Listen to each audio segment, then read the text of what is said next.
of the CattleUSA Daily Podcast. Today, we are going to be talking about first-generation producers, young producers, female producers, what that looks like for those individuals within the industry, and how to be taken seriously as one of those people. Because here's the thing, just because you're new, it does not mean that you're clueless. And just because you're different, it doesn't mean that you don't belong. For anyone who has walked into anywhere, and whether that be a sale barn, a meeting, or just meeting with another producer, and you felt out of place, this is for you. And this is some encouragement for you as a female producer myself who grew up in this industry that can just gain some understanding for some people and then also just share the story, right? And here's the thing. I am not here to talk to you about demanding respect. Absolutely not. You do not, because you are a young producer, because you're a first-gen producer, or because you're a female producer, it does not mean that you automatically get respect within the industry. No one gets that. And so just because you fall into one of those categories doesn't mean you get it either. We are here to talk about earning respect, building it, and walking into it. That is what we are here to talk about today. So, elephant in the room, right? Ag has traditionally been dominated by older generations, men, and multi-generational operations. It is important for us to acknowledge that, and that's fine. That's amazing. That's awesome. I have no problem with our history being that way. That is not the way that ag is going to be continuing to evolve. Are those still the dominated areas within ag? Absolutely. But we are seeing more and more young producers, first generation producers, or female producers come into the fold. And I want you to understand, as someone who has lived through this their entire life, that understand that skepticism might not be personal. Often it is cultural or a generational thing. Look at it in any other standpoint of a minority group within a situation, that if you're going against the grain or against the way things have always been, or you're showing up in ways that are unexpected, it might not be a personal attack. It might just be a cultural thing or a generational thing, and people just aren't used to it. But here's the thing, big fat but, you don't have to accept disrespect or shrink to fit into ag. We want you here. We absolutely do. So here is how we can start to build some credibility within this, because that is such an important aspect of gaining respect and earning respect, is walking into a room with credibility. So first and foremost, know your numbers. Nothing earns respect faster than being sharp on your business, especially if you're having business discussions. If you are meeting with a banker, if you are meeting with a loan officer, if you are meeting with someone about land rentals, know your numbers, know your business, because that is one of the quickest ways to gain respect. The next thing with this is I want you to be asking smart questions. Even if you are new, curiosity framed with purpose shows that you are there to learn and to lead. No question is a dumb question. Ask the questions because people want to tell you, and it is better for you to ask the question than to pretend like you know the answer and then make a fool out of yourself. The next thing, take notes, remember names, and show up early. Those things that are considered little, they actually go a really long way. And this is coming from someone who still to this day has a very hard time remembering names. And that is something that I am continuously trying to get better at, but acknowledge that the little things go a long way. And then let your words speak. You do not need to prove your worth in every conversation. Consistency over time builds a reputation unlike anything else. You do not need to go into every conversation and defend yourself of why you deserve a place in this industry. That's absolutely not what we're asking. I'm asking you to go into these conversations and into these relationship building scenarios with an open mind, understanding the reality check that we talked about in the beginning, but then also understanding the fact that you are not here to demand respect, you're here to earn it, just like everyone else has to. And you know what? Sometimes you might have to work a little bit harder to get that respect. That is also the reality of it. But that does not mean that you get to sit there and cry and whine and be like, woe is me, I'm a female producer in the industry and things aren't going my way. Use that as a stepping stone. Use that as part of your testimony of like, hey, I went through all of this adversity and I still showed up every single day and I beat the odds. And I am someone who is pushing to have my name known within the industry, to have relationships that continue to build my operation and build my legacy. At the end of the day, you don't earn respect by just walking into a room and you automatically get it. You earn respect by doing these things, by building credibility, and by having good communication. So with communication, this is an area that your words, they matter. They absolutely matter. With this, speak plainly, not passively. And what I mean when I say this is I want you to own your words.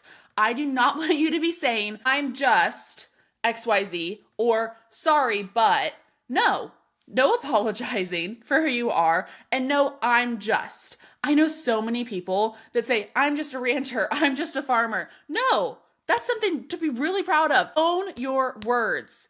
You are a farmer, you are a rancher. That is amazing. And the thing is, with that holds a lot of merit. There is no I'm just in front of it. With conversations also. In today's cattle business, efficiency isn't just a goal, it is a necessity. Here at CattleUSA, we are excited to partner with MJE Livestock Equipment. They design working facilities that streamline your operation, reduce labor costs, and enhance herd health. Their modular systems are built to adapt as your ranch grows, ensuring long-term value and durability. Invest in equipment that works as hard as you do. Visit mjelivestockequipment.com to learn more today. I want you to know when to listen and when to speak. There are times where silence or giving space to someone as someone who can listen is way powerful than any words that will ever come out of your mouth. And this is coming from someone who also likes to talk. The thing about communicating is silence is overlooked these days.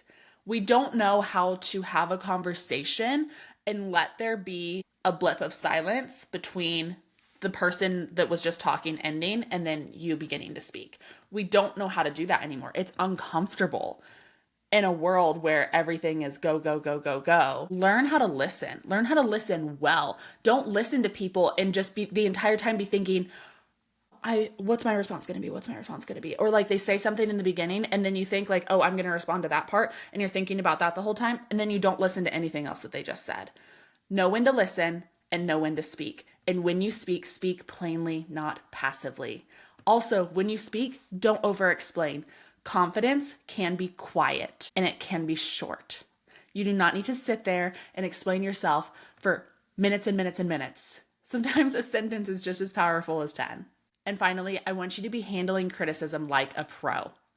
I want you to say, thanks for that perspective. Move on, end that conversation, and then on your own time, filter the useful from the noise. But every conversation, when you get criticism, thank you for your perspective on that. Because at the end of the day, 9 times out of 10, people aren't giving you criticism to try and tear you down.